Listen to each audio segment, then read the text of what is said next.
So I wanted to create some content about anger because I really feel that a lot of the content that's out there isn't really encapsulating this very important point about culture and oppression, that this request that people tap into the core of that emotion. And we know that like moving with, into, through, building relationship, building competency around emotional being is actually part of growth, is part of ascension, is part of maturation, is part of coming correct, this life thing.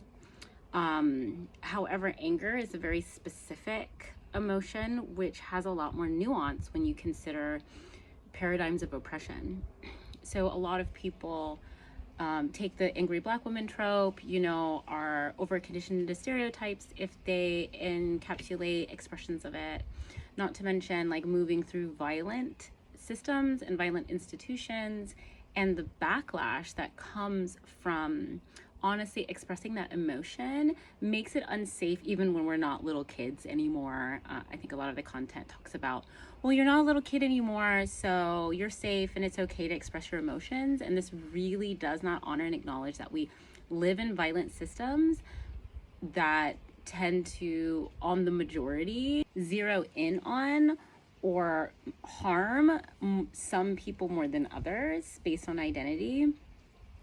So my experience has been going into spaces like possibility management and seeing these really creative anger workshops, but then really not acknowledging that that there are some people who are moving through these spaces that then need to go into systems where they do need to code switch. They do need to protect themselves. And in a lot of these alternative spaces, my experience again is that these are people who have the privilege to just not choose the system. Varying degrees of, I'm going to just create my own bubble over here, which is again largely like white, able-bodied, etc., hetero or what have you. Like they are still extremely normative, and cultural expressions of emotions are still really unconsciously suppressed.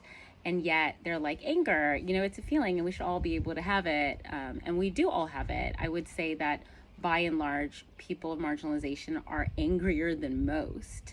But we have learned that we don't live in utopia as much as we might be trying to create heaven on earth. We recognize that we still need to move through systems of darkness and to protect ourselves, to keep ourselves safe in the same way that the little kid in you suppress your anger to keep yourself safe, to survive in the system of your family.